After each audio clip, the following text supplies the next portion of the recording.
Notre histoire d'amour avec le Nord Bénin continue. Après Kani qui nous a accueillis la semaine dernière, c'est Parakou, la seule ville du Bénin, qui abrite en son sein 3 clubs de la Vitalo Ligue 1 qui nous accueillent cette semaine. Mesdames et messieurs fidèles internautes de Vadia Web TV, bonsoir. Cette ville, Parakou, a vu également naître le 29 septembre 1994 Steve Mounier, l'attaquant international des Écureuils et du club d'Huddersfield en 2e division anglaise. Et justement, son club a été battu le samedi dernier 2-1 alors que Steve Mounier était remplaçant. Alors une question se pose. En cette période de transfert hivernal, Steve Mounier ne doit-il pas quitter ce club? Nous avons posé la question à quelques Paraquois. On a pu constater que depuis le début des saisons, il ne jouait pratiquement pas, il était au banc, mais tout juste il y a de cela quelques jours, il a joué. Ses premiers, deuxièmes arrêts, il a marqué à chaque moment. Donc, pour la suite de sa carrière, moi je propose qu'il change de club pour pouvoir trouver du temps de jeu et bien jouer, ce qui va avantager l'équipe nationale béninoise, car il est notre seul attaquant sur qui on peut compter. Je pense que les petites chances que le coach lui donne souvent dans son club, il doit travailler dur, histoire de se faire voir et changer de club. Puisqu'il est natif de Parakou, un international béninois, donc il doit beaucoup travailler, puisque les Béninois et particulièrement les Paraquois attendent beaucoup de lui. Pour ma part, il a quand même eu l'occasion de s'affirmer. Et ce qui va l'aider davantage, c'est de travailler plus. Parce que même s'il change de club et que le travail ne l'apporte pas un avantage en termes de buts marqués, en termes de victoire pour son club, ça n'arrange pas. S'il arrive à avoir plus de temps de jeu, il pourra marquer plus de buts. Parce qu'on a vu sur 2 matchs d'affilée, il a pu s'imposer. Donc s'il change de club, il va aller dans un club moins huppé, un club moins vu. Donc sa prestation va encore diminuer. Il peut aller en division inférieure, même s'il fait une bonne prestation, on ne va pas mieux le considérer. Comme je vous le disais, cette ville Parakou abrite en son sein 3 clubs de la Vitalo Ligue 1. Et c'est justement l'un de ces clubs, en l'occurrence Real Sport de Parakou, qui accueille ce dimanche à Spak pour le compte de la 13e journée de la Vitalo Ligue 1. Suivez ici le condensé de la rencontre.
Les journées sont en train de se multiplier et nous constatons avec grande amertume que nous sommes vraiment loin de la réalité. Ensemble, nous construisons en fait le football béninois. Et je crois que c'est dans ce sens que nous devions en fait travailler. Je paie l'âme à la main.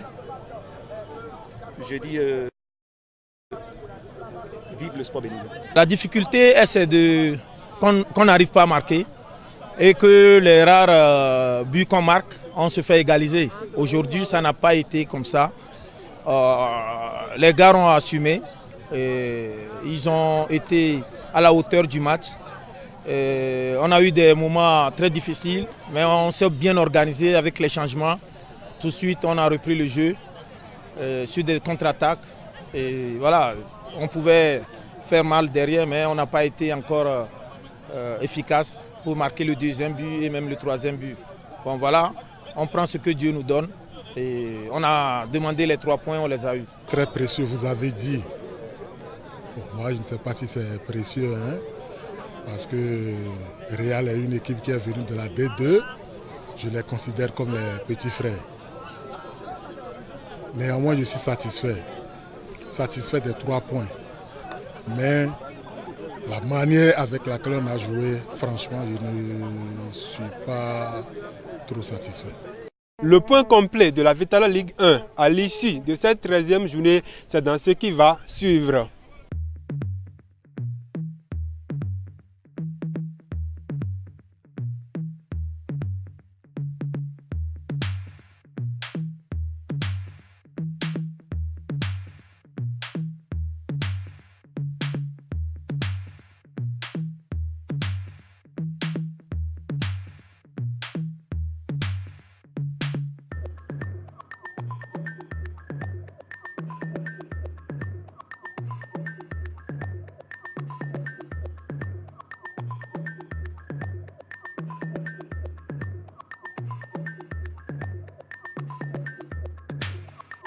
Les cavaliers de Niki ont croisé les crampons avec les Awisiwasa du président Roch Nieri pour le compte de la 13e journée de la Vitalo Ligue 2, toujours ce même dimanche à Cotonou 2. On vous propose ici le temps fort de cette explication qui a duré 90 minutes.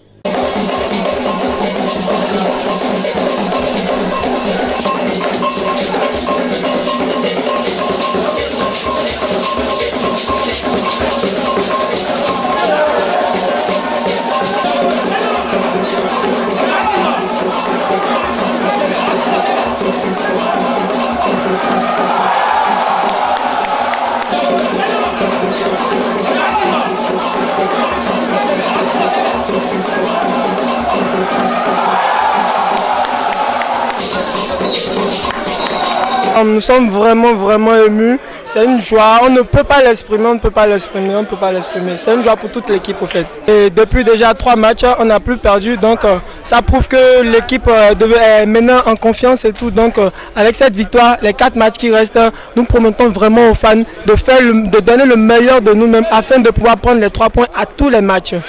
C'est le fruit de l'effort que je suis en train de faire avec des amis. Ce que je leur apporte, leur déplacement, le système de jeu, que je répète tous les jours à l'entraînement. Ils ont commencé par capter et ça a commencé par donner les fruits. Ouais, on est en train de monter et on va essayer quand même dans le mercato encore recruter 6 bons joueurs qu'on va renforcer. Là on a des petits problèmes pour qu'on puisse renforcer ces parties où on a des problèmes. L'essentiel à savoir de la Vitalo Ligue 2, c'est tout de suite.